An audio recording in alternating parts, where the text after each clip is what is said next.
नमस्कार, मी अमोल देसाई आणि तुम्ही बघताय लोककलम हे लोकप्रिय चॅनल। हे चॅनल तुम्ही अद्याप सबस्क्राइब केलं नसेल तर हे चॅनल सबस्क्राइब करा।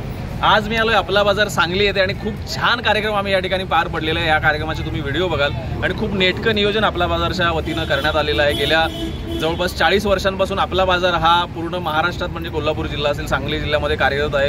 उत्कृष्ट प्रतीचं माल किंवा साहित्य, घरगुती उपयोगाच्या गोष्टी असतील, किराणा माल असेल तर देण्यासाठी नामवंत असलेला हा आपला बाजार। आणि आपल्या बाजाराने महिलांना विरंगुळा मिळावा, त्यांना रोजच्या धावपळीतून थोडासा वेळ आपल्यासाठी काढता यावा म्हणून आमच्या होम मिनिस्टर या कार्यक्रमाचं आयोजन केलं होतं। आणि मी त्यांना म्हटलेलं की 2-3 बक्षिसं द्या, पहिली, दुसरी, तिसरी, आणि आपण पुढचे बाकीचे कार्यक्रम करूया। पण त्यांनी जवळपास 15 बक्षिसं दिली। मुलींसाठी पण वेगळी स्पर्धा आम्ही या ठिकाणी केली, तर मी तर खूप एन्जॉय केलं आणि महिलांनी साहजिकच एन्जॉय केलेलं आहे। आणि या आपल्या बाजारवरचं, इथल्या स्टाफवरचं आणि सर्वांवरचं प्रेम तुमचं निरंतर वाढत राहू हीच ईश्वरचरणी प्रार्थना करतो आणि थांबतो। धन्यवाद।